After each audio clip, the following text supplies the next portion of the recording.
Welcome to another edition of Pittsburgh Sportsline. Thanks for watching our show. I know a lot of you are in Bethel Park watching us on Comcast 7. Thanks a lot. Verizon 32's everywhere, including Bethel Park, and Pittsburgh Sportsline on Facebook. We hit a new high. I think it was 2863. Thank you very much for all the likes. We appreciate it. We have a lot of great sports here. I'm Al Levine, the Talking Machine. We got Chip the Prophet Hayner. And Little Z's in transit right now. He got in a little traffic, so he should be here shortly. Smoking Jim Frazier got another call for the big leagues. He's on PCNC with Ellis Cannon tonight talking Steeler draft. So he won't be in tonight. You have to watch again at another time for him. And we usually start with what's on our mind. And Chip, we're going to start with what's on your mind right now. What's on my mind? Well, I got a couple of things that's on my mind this week, and one of the first ones is, it's a shame my friend Jim Frazier's not here this week because I want to touch on a good friend of his and ours, one of our favorite whipping boys from the second round draft from 2 years ago, Mike Adams, who failed miserably in his court case. Yes, is now being sued by one of the people that was accused of stabbing him that spent 11 months in jail. So, this guy, the hits just keep coming for him. Rooney's, please make him go away. That's the first thing that's on my mind. Secondly, I want to give a little shout out to Youngstown State University. Okay, and why do I bring up Youngstown State? Well, Youngstown State, I think, what are the administrators of that school thinking? They have decided to elect Jim Tressel as the president of the university. Now, let me just give you a little 411 on Jim Tressel. Jim Tressel was a football coach, and he brought Youngstown State 4 Division II NCAA titles.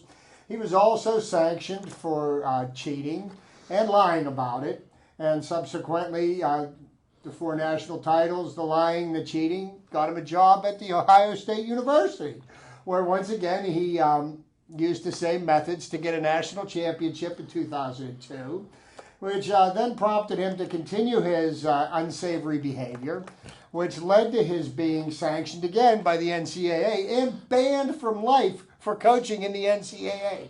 So that's the kind of person that you want running your university. Youngstown State, nice job, guys. Keep it real.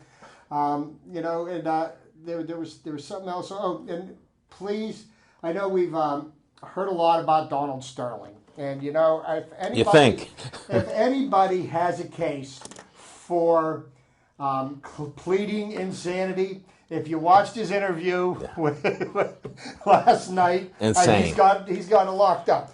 He gets on television and he's trying to apologize for his racist remarks, and he's trying to be repentant. And he's with Anderson Cooper, who is a well acknowledged gay man, and he starts talking about how sorry he is, and then he goes into an attack on Magic Johnson, and he starts talking about Magic Johnson's proclivity for female companionship and the fact that he got AIDS and spread it around the United States, and then he has enough nerve to go to Anderson Cooper and he says, that his behavior, the racist comments he made, stemmed from his jealousy. He said, "Didn't you ever have a girlfriend that you got jealous over?" And I was like, I know. How is this guy allowed on TV? Donald Sterling, shut up. Go away, please. That's what's on my mind. Chip, thanks. That might be it. We'll revisit that. But I heard Zach Brenner's in the house. And we're going to go to a commercial right now, I think. We can't go now? This is live TV, folks. You got to put up with me. I'm Al Levine, the Talking Machine. Can we go to a commercial in a minute or so?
Welcome back, folks.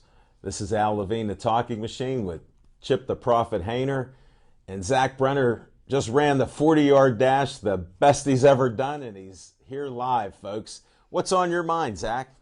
Well, Al Levine, the Talking Machine. What's on my mind? Game 7, the Pittsburgh Penguins down at Console Arena right now as we speak. The game should be starting at roughly, 7:15? No, it should be started now. It started at 7. So hopefully the Penguins come out to an early hot start and don't get behind to the Rangers.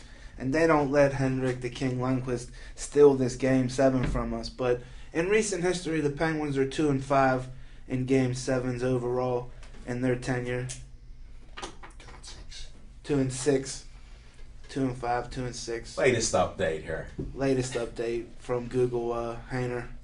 But what's really on my mind is a 7th round draft pick from the St. Louis Rams is garnering so much attention. How many 7th round draft picks in the history of the NFL have garnered as much attention as Mr. Sam's has? Just the sheer announcement of his number today generated a buzz. He has an endorsement deal from Visa. And I just can't think of too many 7th round draft picks that have the kind of exposure and attention that this man is getting for being for liking the opposite sex. But that's just my opinion. He has a lot to prove, in my opinion, on the football field, regardless of all the attention that he's getting off of the field. So let's see if if he can live up to the hype on the field as coming with off the field. And that's what's on my mind. Thanks, Zach Brenner. I appreciate it. Well, there's a lot of things on my mind, but I'm focused on the Penguins. That's all I'm focused on. And John Nieder, before I come in, hit me up on Facebook. What's your prediction? Talking Machine. I said Pens 4-1. Score more goals. That's how simple it is. I mean, who cares how Fleury's playing? Who cares that they haven't scored? We paid all this money. I don't want to see paper champions anymore. This is the year. This is it. If not, Bausma's gone. There may be other shakeups and changes throughout this lineup too. You can't fire the whole team, but it sure would help. Let's go Pens. Let's be positive. 4-1. Somebody send us a score. We need that. And I want to shout out to E. Hope you're not tossing any more pizzas up right now at Bishop's, so hope you're at home relaxing. Talk to you later. Now we're going to revisit what's on our mind. And Zach, you missed a little bit about what Chip brought up. And we can revisit a few things there. We got everything from, I have a conspiracy theory about Magic Johnson and Sterling. So, And I also Right? I also have the same thing, and I do believe that Magic Johnson. This is just my humble opinion. I have no evidence to prove this one way or another. say it out loud. But I do believe that Magic Johnson had something to do with getting Donald Sterling's racist remarks on tape. And I know that he's part of a group that would like to purchase the Los Angeles Clippers, and whatever may happen to the team, I hope that his group is the one that doesn't get it. If you can't get it legitimately, to take those kind of methods, I just I'm with you, Chip. I'm not okay with that. I was just telling my friend I'm very Zach here. proud of the 80-year-old some man for firing back and standing his ground. I mean, it is America. You're entitled to your own opinion, and he's stuck in the 1950s, so I mean that's his opinion. But if he got 1850s, if he got set up, he got set up. If he got coerced and it was recorded because somebody paid, I mean that's just really a shame altogether. But I mean, I'm completely entertained now that the 80-some-year-old guy's firing back at Magic Johnson, because Magic Johnson is not squeaky clean. There's not a single person on this planet that is squeaky clean when it comes down to it. So, Magic, quit trying to act like you're the greatest thing since sliced bread. You got skeletons in your closet, friend. So you might want to own the Los Angeles Clippers, but there's other ways to do it. And I just feel like, maybe the Magic crossed the line, and that's going to come out later on down the road. I don't know if it'll ever come out, but there has to be some type of payola, because why would it come out now? And 1 week before he was supposed to get another award from the NCAA. No, the right? NAACP, he was going to get a couple of Right. awards, and it's like, And it's kind of interesting that one of the cockroaches that come crawling out of the cracks whenever something like this happens, Al Sharpton has been silent. Al who? And he was one of the people that had him up for the award. So it's a big mess, and really all Donald Sterling has to do is transfer ownership of the team over to his wife's name. Hold it, wait, he doesn't want to do that. His wife might get in trouble too, and then she's saying she's getting a divorce. This is enough for this news cycle. Yeah. I'm getting tired of it. But hey, just to revisit, I know, like Alan and my friend Zach over here to my left, I'm a huge Penguins fan, and I would love nothing more than to see them win tonight. However, that being said, I don't have a very good feeling about this Penguin team. This Penguin team has the talent to beat any of the teams that are in the playoffs right now. I just don't believe that they have the heart to go a full 7 games, play 60-minute games. Henrik Lundqvist is, I probably think, the best goaltender in 7th games, maybe in NHL history. He's played in 5 of them so far. He's won his last 4, the last one being less than 2 weeks ago. And, this will be his 6th one. And, this is a guy that knows how to rise to the occasion in big games. Penguins are 2-6 in Game 7s, and they have not won a Game 7 at home since 1995. What the Penguins need to do is they need to get out early, and they need to start scoring early. And I think if the Rangers get out and score first, that the Penguins could be in for a long night. And, I think frustration's going to set in, and then frustration's going to come out with the fan base too. Without a doubt. And I honestly believe that there's something wrong with Sidney Crosby. I saw a statistic yesterday that over the last 3 years, last year he played in 41 games. The year before he played in 48 games. The year before that, 30-some games. This year so far, up to today, he's played in 99 games. Is fatigue a problem? Is he playing hurt? And if he's playing hurt, is he doing his team a disservice by playing hurt? I don't know. We can't get any answers on that. But, the Sid Crosby that we've watched and known to love is not the same guy that's been showing up game after game. No. But, I'm pulling for them to win this. I don't have a real good feeling about it right Anybody now. that wants to call in if there's a score, let me know. 412-831-3304. And I'm with you. Ollie Mata's a little tired. They didn't rest him like they should have. The Penguins are so key on winning during the regular season and getting what they can. And that's always a good thing for the fan base, except the fans are getting a little frustrated like we're all saying here. They got a team that could win. They're much better than everybody. They haven't produced yet. When your top players don't score goals, I think that's what they pay all the millions for. Well, and that's what should happen. It's not that the team could win. The team should win. You know what I mean? Just the talent level is just. But the thing of it is, the thing about this, what you just said, team.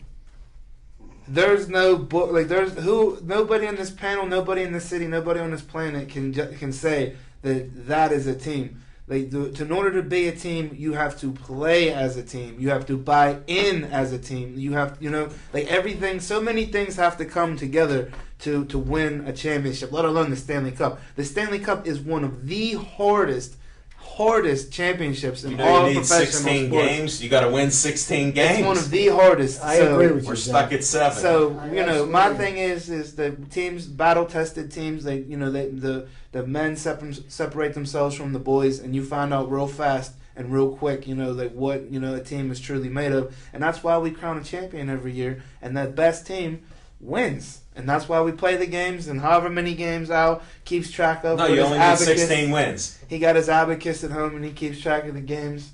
I just go one game at a time. And tonight, hopefully, this team wakes up and realizes that there's a whole heck of a lot on the line tonight. And if they want to continue to be a team, per se, they have to win tonight. They have to take care of their business. And then we got to play the winner of Boston and Montreal, which is also a Game 7. Game 7, and the other 2 series, Anaheim and Los Angeles Kings, that series is now at 3-2. That could possibly end up in 7. And Chicago and Minnesota are at 3-2. Right well, I think we can all agree. If we lose this hockey game tonight, Dan Bylsma absolutely has to get fired. I don't see any scenario how we lose tonight and Bylsma stays, because in my opinion, Dan Bylsma has, ridden on the coattails of Michelle Therrien's system that got him the first Stanley Cup. And ever since we got that first Stanley Cup, we're kind of like, we were kind of like enamored like we were with Mike Tomlin.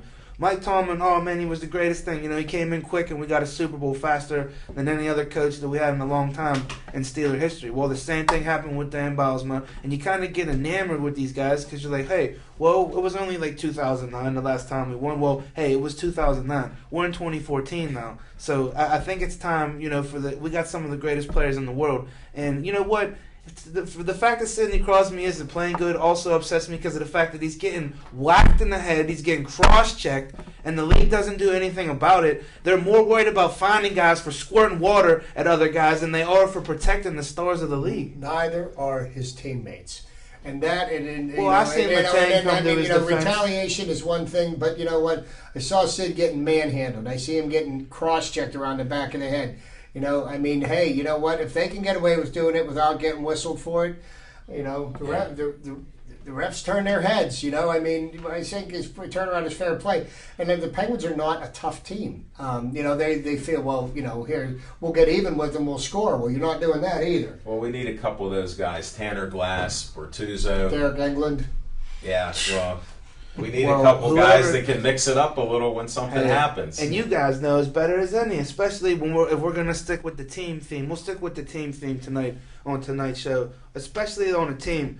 The third and fourth line in hockey is so pivotal. I mean, I wouldn't say it's like the most important, but it's super important. It's like I'm going to put it like in baseball, like they call on innings eaters with these pitchers. Well, the third and fourth line, you need those grinders. They got to produce something. They can't blow the game for you and let in goals, but they have to produce something. One of those guys on the third or fourth line has to score some goals, as well as the stars on the top two lines. That's the problem is that the people like UC Jokinen and others and the defensemen are scoring the goals, and you're not getting the production so much.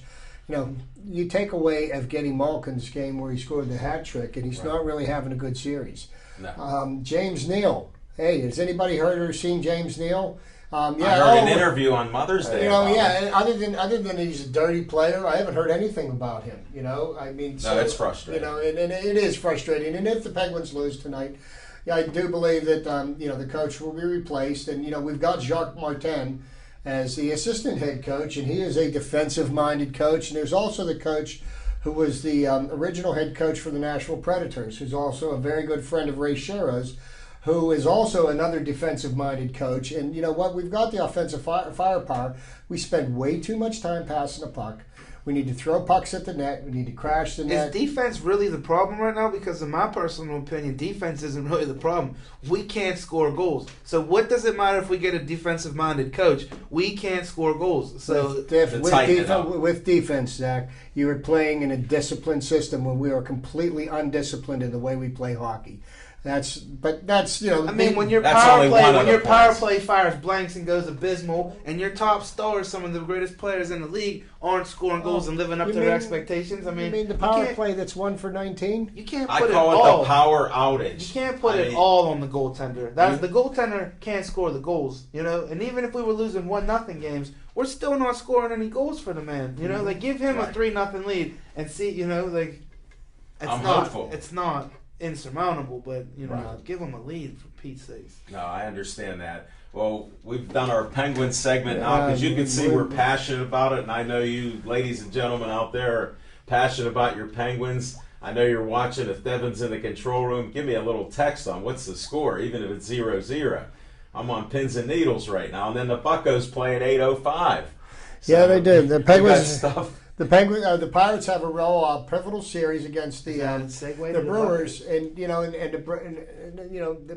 Pirates are 6-1 against the Brewers this year. And last year we had the upper hand on them, and we've got the pitching matchup that prompted the benches clearing brawl on Easter Sunday.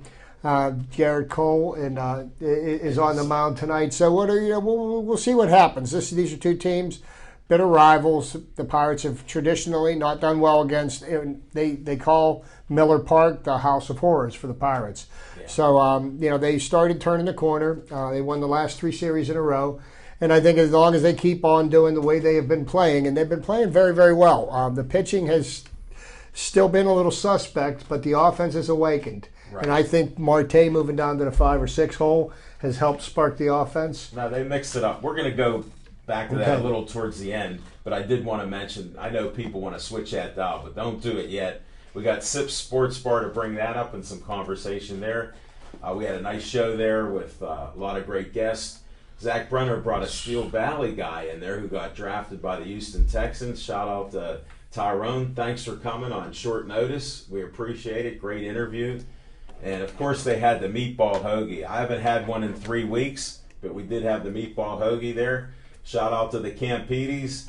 It's Sips Sports Bar, 50 cents a slice. Make sure you get your 50 cents a slice for Campides Pizza. Thursday night is those wings, 25 cents. They got entertainment Friday and Saturday, parking for free. Come out next Monday night, check out our guests, check out the food and drinks. We appreciate you coming out there. And we had a special guest that, Chip, you may like this. This lady who made the statue of Roberto Clemente, Willie Stargell, and Bill Mazeroski, Susan Wagner. Well, she also made a statue, and I want to show this, John. You can check this out. It's Magic Johnson. Or, no, not Magic Johnson. I'm sorry. You got me thinking Michael Jordan. I know. Freudian slip. Please don't compare. Yeah, don't compare that. If you can get a close-up, John, with that new camera, we got this great camera. Here's what happened on this. Somebody actually stole this. And you can get this on camera here. That's what it looks like. And it's called, what is it, a MyTech? It's a small statue, about 18 inches tall. And somebody stole it. You can return it to this GFP Cafe in Shadyside where Susan has her work. Anonymously drop it off. And then another one of her statues that she made, somebody stole this one, and it was right out of Pittsburgh that somebody stole this. So if you want to check that out, I don't know if you can get a little closer here, John. Making you work a little. By the way, John did an excellent job. It was the first time he flew solo, and he had assistance by his double named John. So those are a couple statues that... 1-0 Rangers. No way. 13 minutes. Thanks for the First update. period. I need one more. We got our friend of our show, Miss Freddie, at Moondogs on the 24th. Not this Saturday, but next Saturday. She's doing this fundraiser and everything at Naiad's Hotel Band. Check that out. John, can you pull in? Thank you. Check that out. Appreciate it. That's our SIP segment. Now, Smoking Jim's not here with any fiction and fact from his almanac. He didn't leave me any notes, and I know he's talking to Ellis Cannon right now about the draft. We're going to go to one of my favorite segments, Chip's Trivia Time. What do you got, Chip? Oh, thank you, Alan. I've got some baseball trivia. Oh, what a big shock there. From you? Yeah, and I know some of it goes back to the turn of the last century. So it's just a few days before Zach, and I found a couple of interesting things here. On May 10th, 1909. You know, I bring some of this trivia up because it's been well documented, my dislike for the way that pitchers are treated in baseball. They put pitchers on pitch counts. A guy's considered having a good pitching outing if he pitches 5 innings. And, you know, when I played baseball when I was a child, and, you pitched the game. You know, I mean, you will say, I mean, you pitched 5 innings, and it's like, what do you mean? No, we're not working a half a day here, you know. So it's just so that I preface this. Pitching for Winchester in the Bluegrass League, Fred Toney worked 17 no-hit innings before winning 1-0 over Lexington. 17. That is a pitcher right there. 17 no-hit innings. Zach, that's like 2 games. Yeah. 9 plus 9 is 18. Okay, and also on May 10th, 1967. You know, Alan knows my proclivity for the, home run champion of the major leagues. Yes. Hammer and Hank Aaron. On May 10th, 1967, he hit an inside-the-park home run. It was the only one of his career 755 home runs. Every other one left the ballpark. I thought that was a fairly interesting statistic. May 12th, 1970, Ernie Banks, member of the Hall of Fame. Good day to play, too. Mr. Cub hit his Great day to 500th play, home too. run, and that was PED free. Also, on May 12, 2001, this is a little throwback for somebody who Jim seems to think that the Pirates disrespected, but I have a different opinion about that. A.J. Burnett pitched an unlikely no-hitter, overcoming a record 9 walks on May 12, 2001, to lead the Florida Marlins over the San Diego Padres. What was the final score? 3-0. 3-0, okay? Wow. Also, I brought up this one because I like to tease my wife a lot. We go to a lot of Pirate games, and her main wish is that the game is over in 9 innings, and somehow we always end up being there for extra innings. So the longest game in baseball history happened on May 9th, 1984. The Chicago White Sox and the Milwaukee Brewers battled for 8 hours and 6 minutes in the longest game ever. After playing 17 innings the previous day with no final winner, the teams met again before a regularly scheduled game, making the total 34 innings for 2 days. Harold Baines homered off Chuck Porter with 1 out in the bottom of the 25th inning for a 7-6 victory. And here's the most interesting part about this. Tom Seaver was the winning pitcher in both games. What did he come in relief? He pitched the first inning. He pitched the 25th inning, got the win, and he pitched the next game that followed it. I think that's a great statistic. True, only from a Hall of Famer. Yeah. Tom, terrific. What a pitcher he was. May 13th, 1958. The Nora Zone, Stan Musial got his 3,000th hit. And the interesting thing, I brought this up when Stan Mann passed away. He had 1,815 hits from the right side of the plate and 1,815 hits from the left side of the plate. You want to talk about a consistent hitter? And the last thing I got here is, I know Zach's never heard of him, but there's a famous pitcher in the major leagues. His name was Walter Johnson, and his nickname was the Big Train. Okay, and he pitched around the turn of the century, and one of his peers at that time was Cy Young. Walter Johnson of the Washington Senators pitched 12 scoreless innings in a duel with Jack Quinn of the New York Yankees at the Polo Grounds. The Big Train allowed only 2 hits and retired 28 batters in a row. The interesting part of this, future football star George Halas, batting leadoff for the Yankees, went 0 for 5, striking out twice. Now that was the one I had for Jim. I like it. You know, old Papa Bear, the father of the NFL, was a leadoff hitter for the New York Yankees. Yeah. So he was quite the accomplished athlete. That's a double trivia time there on one point. Yeah. Thanks, Chip. Good stuff there. Appreciate it. Now it's time for Z time. Let's see what Z got. Well, what do I got? Well, the Penguins are down 1-0 to the Rangers on a 12-foot wrist shot that went past Marc-Andre Fleury. I didn't get to see it, obviously. I'm here talking to you guys, Nobody's been kind enough to call in. 412-831-3304.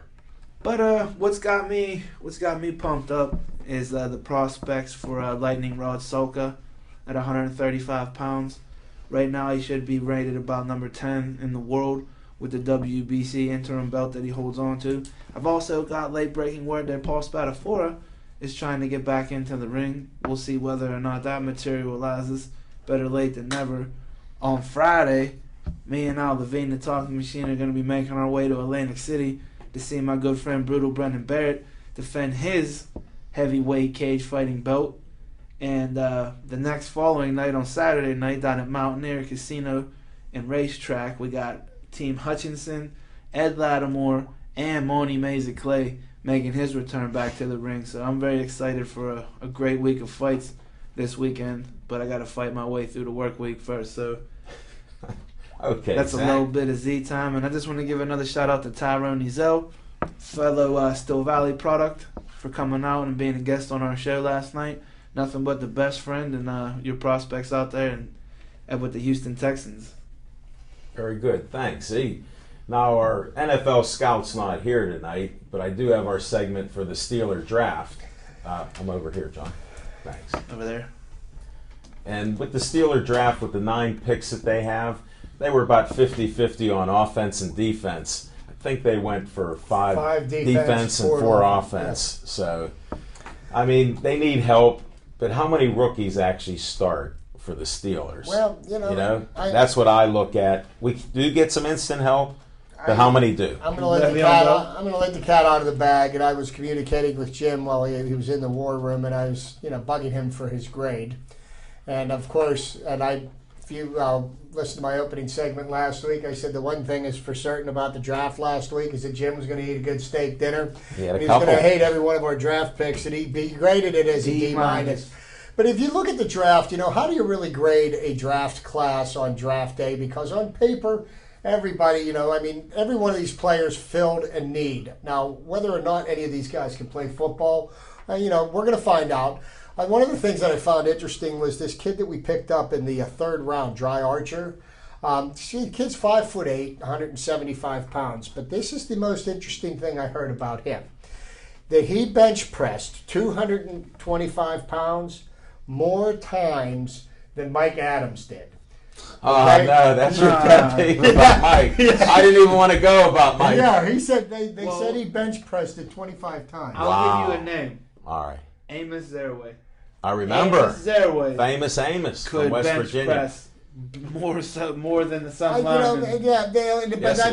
My point being that Jim's contention all along, even before he was drafted, is that Mike Adams was soft, and I think his play on the field has proven that, and his play in the South Side has proven it. How about this? And his shenanigans in the South Side prove he's soft. Yeah. Because the man got, for a man his size, he kind of didn't hold his own against three cronies from Hazelwood. So that's just my personal opinion. At 6'7", and I'm not a Pittsburgh Steeler, and I probably walk past those three cronies from Hazelwood every day. And they're not, they're not bothering me. But I don't know. Maybe if you had 25 drinks, it might be a different story. And whatever else you were doing. But for the record, if I was out having 25 drinks, do you know the company that I keep at home, folks? I keep some of the fastest hands on this side of the Mississippi with me at all times, and that goes for the cage and the boxing ring. So I sleep real good at night when it comes to if I have 25 drinks out in the city. Yeah. I like my chances. I'd like to see you have 25 drinks. Shout out to Greg Rudolph, Karma Worthy,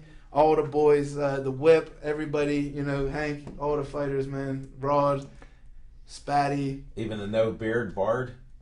No beard Bard. Yeah, you can't forget him. I mean, he's as tough as shoe leather too. But there's so many other things that the Steelers. They picked up the tall wide receiver. He's 6. Who has questionable hands. Right. If he can catch. I've heard some people say that but it's all subjective because everybody says, well, he can do this. Well, the Steelers not only got the fastest man in the draft. Okay, they also got the largest guy in the draft, and this guy makes Big Snack look like a mini-me. You know what I mean? And that'll help the linebackers 350 pounds. They say in high school, this kid went 420. I mean, if he does nothing else, he could just fall down and have the offensive line can trip over him. Well, just so two guys are always on him and it frees up a linebacker. That's what I'm looking at. We need some of that. I think that the Steelers did what they had to do. I think what has been proven with the 2 8-8 teams that we had back to back, that the Steelers were on defense. They were old and they were slow, and they brought in a lot of young people. They brought in a lot of speed, and whether or not these kids can play football, we're going to find out. But they're kind of moving in the right direction, and I'm sure Jim's going to laugh at me and mock me for having any sense of optimism with them. But you know what? They're what we have, and it's what we got to work for. Chip, I got to go against Smoking Jim on this also. We're looking at another week schedule because when you're 8-8, you get week schedules. And like Zach brought up, they were a win or so away from being there. Like I've said many times, they're rebuilding. But when they rebuild the NFL, you can be a winner right off the bat for a year. Anyhow, they may go 11-5. They win. Who cares about Manziel up in Cleveland? I think a lot of people are forgetting this, and don't any of you folks at home forget it. As long as we got number 7 under center and he's healthy, we'll be in every single game, no matter what. And you can count on that. So what I'm happy and what I'm pleased with is that they addressed the fact. Not so much cornerback. That's a little bit startling that we really didn't go out and grab a corner earlier or sooner, But there's a lot of questions with some of these guys. But there's a lot of optimism, though, because they filled a lot of holes. And if some of these kids can step up and even somewhat fill, some shoes, we'll be in alright shape. But that remains to be seen. That's why we play the games. We got preseason training camp. There's no doubt. There's no doubt about that. Just to kind of, Alan mentioned Johnny Football. I honestly think that this kid's a product of media hype. I'm not as optimistic as some people are about his caliber of play, and I was really kind of pleased to watch Cleveland draft him, because if there's anything that the Cleveland Browns are consistent at is stepping right in the middle of it. And you look at their owner. This guy was at one time a part owner of the Steelers, and the smartest thing we ever did was cut bait with him. He gets on the air yesterday and he starts talking about, well, Johnny Manziel needs to come to the realization that he's a backup quarterback and he needs to start acting like a backup quarterback. Now, this is the owner, okay? Now, I understand some owners are passionate about their teams, but I thought the owner hired a head coach, and the head coach hired assistant coaches, and they determined who the people were that were going to play. Right. So already, this guy just, he's under federal indictment, okay, for a number of different offenses.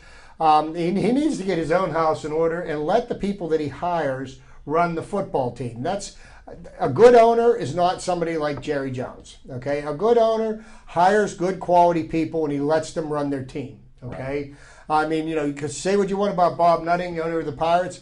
The guy stays hands off the team. He hired good baseball people, and he lets them make the baseball decisions. Let the football people make football decisions. Jimmy Haslam, you're another person that needs to shut up and go away. Don't be fooled for 1 second, though, that you don't think the Nuttings play a large role, because, believe me, when it comes to the money, believe me, they have a huge role in how they hamstring that front office. Being a small market team, they have to do that. But what we complain about is their consistency on not letting the payroll go much higher. And Chip's brought up the points over time on why. So I have some faith we're segueing into the Pirates segment, because we need to at least bring that up in the last 9 minutes or so of the show. And, they are showing some life, but the problem is you do have a lot of the teams, like look at the Brewers this year. You had Braun was doing well, then he went on the injured reserve or injured list, and now I think he's back again. So he's supposed to be playing.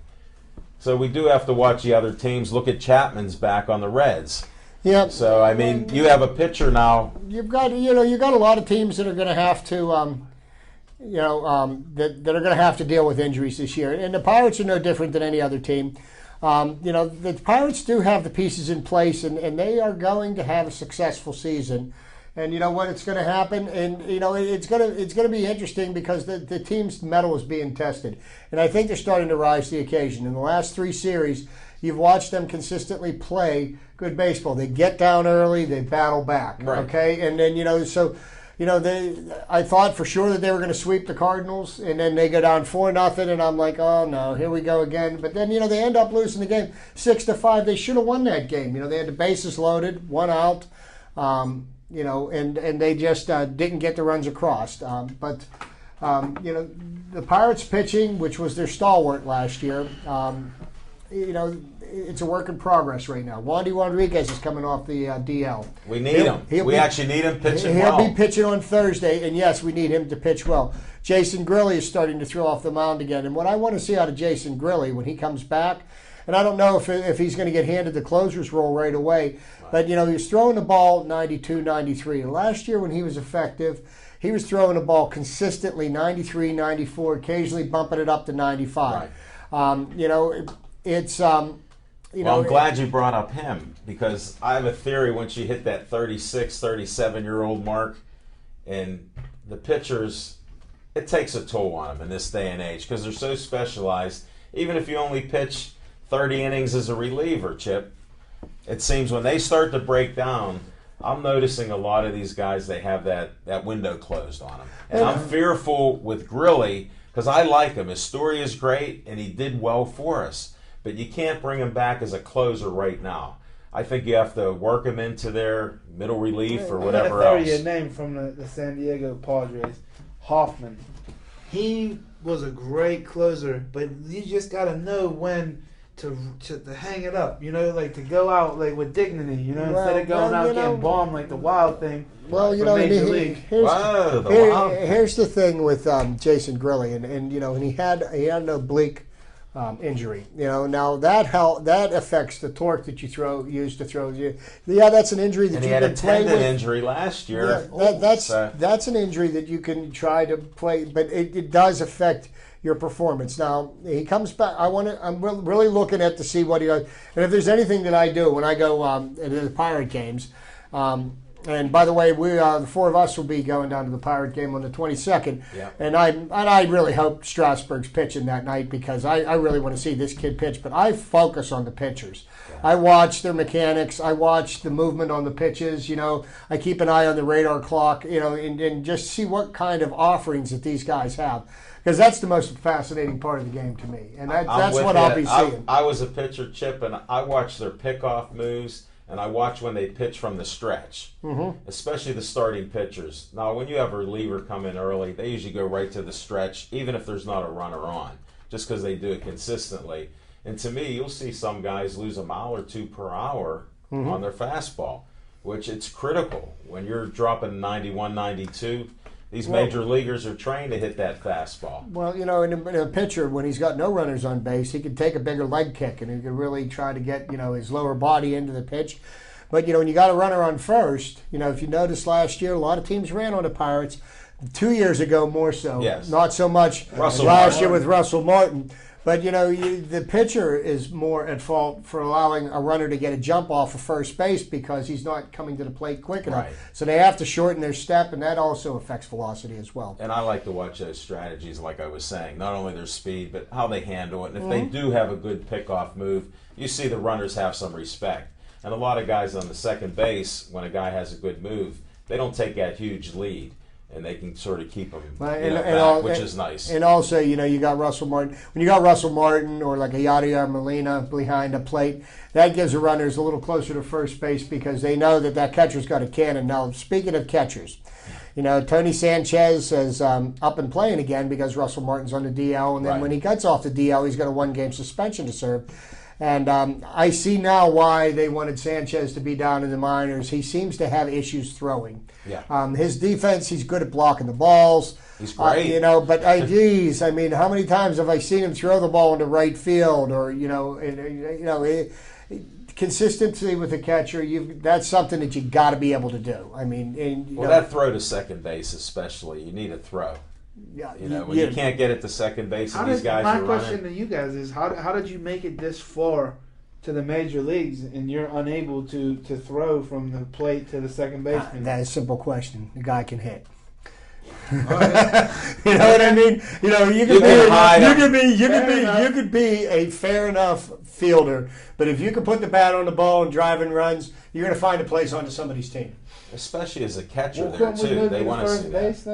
So, subsequently, that's what will end up happening because the most physically demanding position in the field is the catcher, and it just destroys guys' knees because you're involved in every play, every pitch of every game. Now, can I ask you this? Haven't they developed new shin pads, though, where they're able to, where it takes a little bit of the pressure off when they're leaning back? I don't know about, they call the catcher's equipment, they used to call it the tools of ignorance.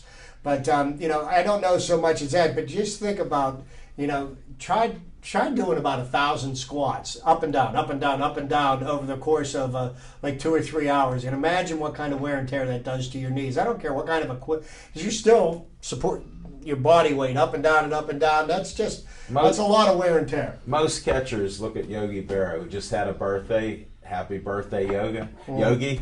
Yes, sir. He made it. So one of my favorite Yankees. I'll tell you what, definitely. Yogi Berra. Now he of the 10 World Series rings. I mean, I don't think anybody's won as many World Series rings as. And Yogi. guess where he was playing when Bill Mazeroski hit that home run, Zach? Left field. How about that? Hall of Fame catcher. Yeah. You don't hear that all the time. Look at Mike Piazza, my double there when he was younger. Yeah. Where did he go? He got out of catching for a while. He hit 300 home runs as a catcher and finished his career not catching. No, yeah, and that's the thing because generally catchers are very good with their hands. So they're really good at either moving over to third base and more importantly first base, because first base having good quick hands is a real benefit, but you don't really have to cover a lot of ground. Right. Cover the line a little bit. First baseman and third ball. baseman, their reaction positions. And the first baseman, he's digging the ball out. Making a good stretch. When the throws come in low from the other side of the infield. So it makes a difference, but catching is a tough gig there, and if you can hit. So you're both still sticking with the optimism that the Pirates are going to turn it around here before the All-Star break? Absolutely. Absolutely, Zach. I'm hopeful. My 100%. traditional bet. My traditional bet is they won't 100%. hit 500, but I don't want to win that. Yeah. I'm glad I lost last year. I'm Just so telling you know, Zach, I didn't win. Zach, they're this is a team that now they don't have to wonder, can we do it? They know how to do it, and they'll do it. But the question becomes, though, you've already done it. Are you hungry enough and fired up and ready to go out there and do it again? They're hungry enough. I know Kutch wants it, but he's not pitching. He can't pitch, hit, and Right. And catch. So No, yeah, but there's that's why it's a team. It's team year, night. This year, Neil Walker, they he worked real hard over the winter to become better from the right-handed his side back of the plate. strong, too. Yeah, to the right-handed side of the plate. He's driving the ball this year. He's hitting from the right side of the plate. He's hitting from the left. He's driving in runs. He's already had a few game-ending hits this year. I remember watching him on opening day. Saw him do it against who was it last week? It was Toronto against the Giants. Yeah, the Hit a Giants. 3-run homer in the late innings of the game. So a lot of people. Jordy Mercer actually started hitting again, and that's a person that we need. He's to supposed hit. to hit. That's why we kept him. He hit last year, Right. and he's starting to hit again. I think Starling Marte. Well, they're resting him. I'm glad to see that they're resting Marte because he's lost. He's got a bad back, but Marte may be the fastest man in baseball, but he is not a leadoff hitter. No. I think he is a much better hitter in the 5 or 6 hole. I think Neil Walker is a much better hitter in the number 2 hole. Jose Tabata has been a decent leadoff guy, even though he's not going to be your leadoff man. You got Gregory Polanco in the wings. Harrison a little bit right now. Josh Harrison is having some success, which is nice to see him. He brings energy. I mean, he gets fired up and he Yes, he runs does. and he tries. You can see he gives the proverbial 110%, which you don't see a lot of guys do that every play. He does it And consistently. he's a perfect utility man because he's not a person that you're going to put in your lineup every day, but he can put him in there and he can fill a need, and he can be a spark. And he's doing real well. As a matter of fact, I was thinking about the lineup that they started on Saturday night against the Cardinals. It made me scratch my head because Andrew McCutcheon was on the bench. Yeah. Marte started in center field. They had Harrison in left, Tabata in left, Harrison in right. One of those two. And I was like, what are the Pirates doing? The Cardinals are going to steamroll them, and they won the game. Right. Even with Marte being taken out of the game in the 3rd inning, and moving Tabata over to center field, Right. and I was just like, I was Well, completely Tabata amazed. looks in shape this year, and he's running a little Well, bit. he's so- playing for a contract. Is what he's doing. Well, it's amazing how They that couldn't give happens. him away. Well, that's part why he's playing for a contract. Yeah, he wants to keep playing baseball, man. He needs to start producing because somebody's going to want to pay him. So No, we're seeing that. Do you guys watch any NBA at all? Oh well, we know I love the NBA. I've been I'm just throwing it up there for you. I've been following the basketball series. Last night, LeBron James had a really good game, 49 points, His best ever. And actually, the most important play that he had all game Was was a when he pass. dished off to Bosch to hit the 3-pointer that put them up to for good. Right. And so I mean, he's using his teammates. So you got the Heat up 3-1. Indiana's now up 3-1 after losing the opening game to the Washington Wizards. I did not hear what happened last night. The San Antonio game, they were up 3-0. Portland won. Yeah. Portland Okay, battled so back. San Antonio's up 3-1, and the Clippers and the Golden. No, the Thunder, Oklahoma. they were tied at 2-2. They're playing tonight. So we got some nice matchups going, and I'll tell you what, I think we might see a repeat. I'm with San I'm with- Antonio Yeah. and the Heat in the finals this year, and that went to 7 games last year. And nothing would make me happier than to see Tim Duncan end his career up with another title. This sounds like last year, Chip. And, he's one of the classiest players to play in the NBA in the last 20 years. And, they've got a solid team. But it'll be interesting because, if the Heat win, listen, I don't want to see them sleepwalk through it. I want to see them have to earn it. Oklahoma, the Thunder have something to say as well as the Clippers. So, I mean, it's not like the Spurs are already in the finals. Neither are the Heat. But I think the Heat will have an easier time than the Spurs are about to have if they got to face Chip's MVP, KD, Kevin Durant.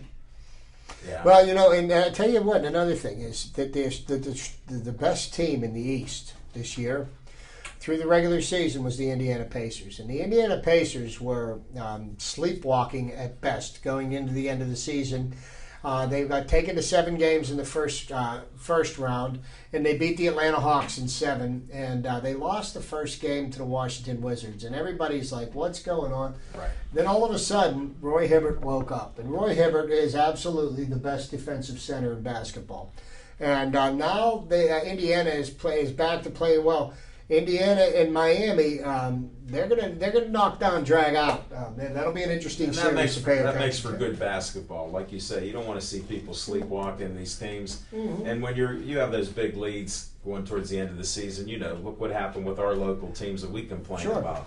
It takes a little while to get you started up, even though they're making millions, and everybody goes, "Look at these guys, all the money they make. How can they not be motivated to win?" Right. But it's all relative, all the millions. So. Mm-hmm. It's enjoyable watching a lot of these games, and I'm still with the Heat this year. A three-peat. As you should be. Whoa. Hey, we got one more thing with MMA. We got some MMA like Kama Worthy and Jamie Chesney. They're going to be fighting on the 24th up at the Green Tree Sportsplex. You got Eric Bledsoe, who predicted on our show that he will win his first MMA match. So we're trying to get up there, and we already got promises we'll be in the Green Tree Sportplex, so we're going to have a lot of fun with that. And now we have a little bit of closing remarks. We got about 4 minutes or so. Z, you got any closing remarks here? What's the update on the Penguins score since you got that smartphone? It's 1-0 in the first intermission. And it's not, Neil took a dumb penalty towards the end of the first period. Again.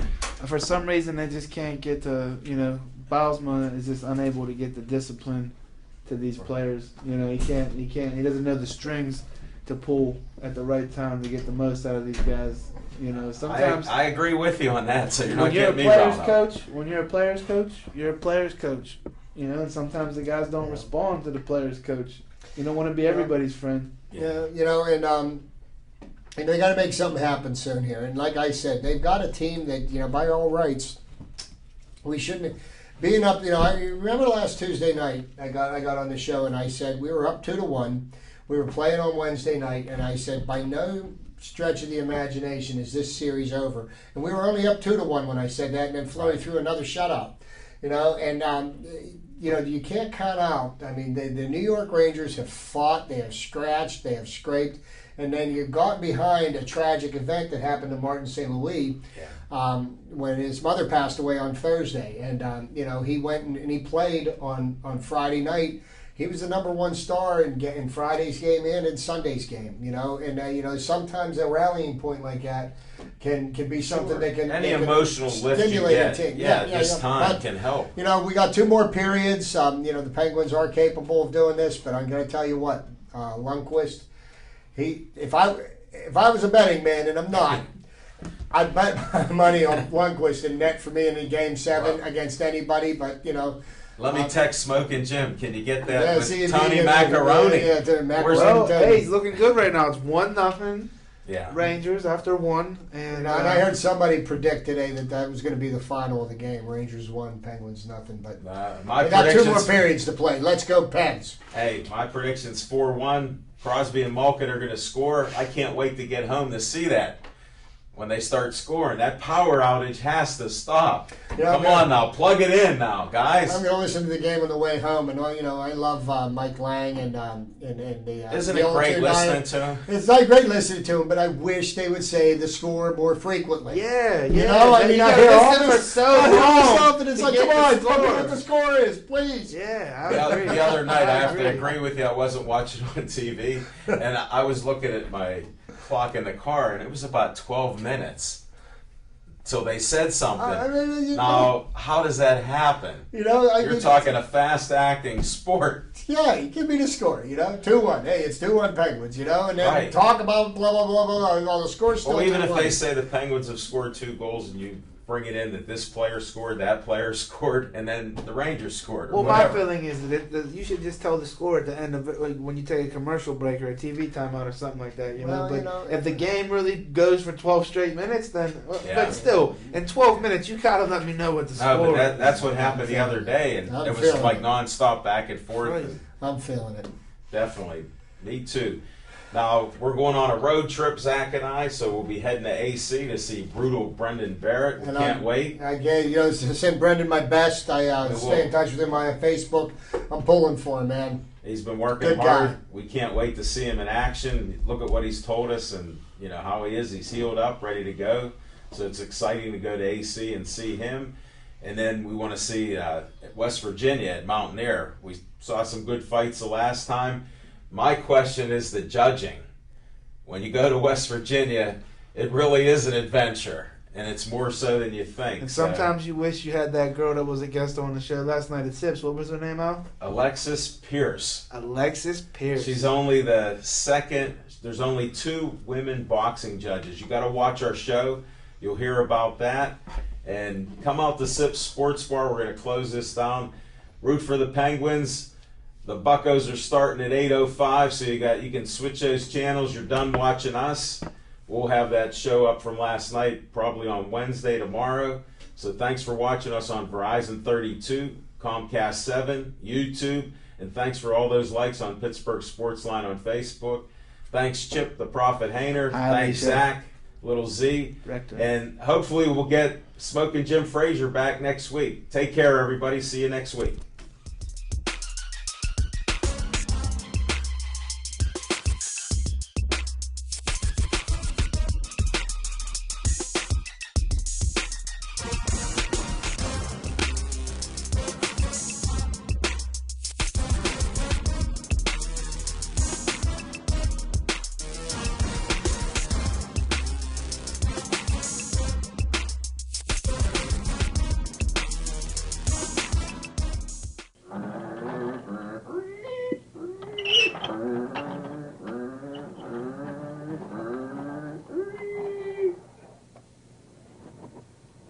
BPTV.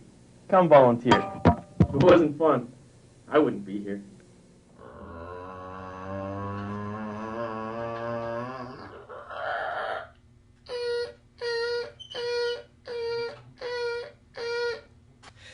BPTV. Come on in, make a show. It's still fun after all these years.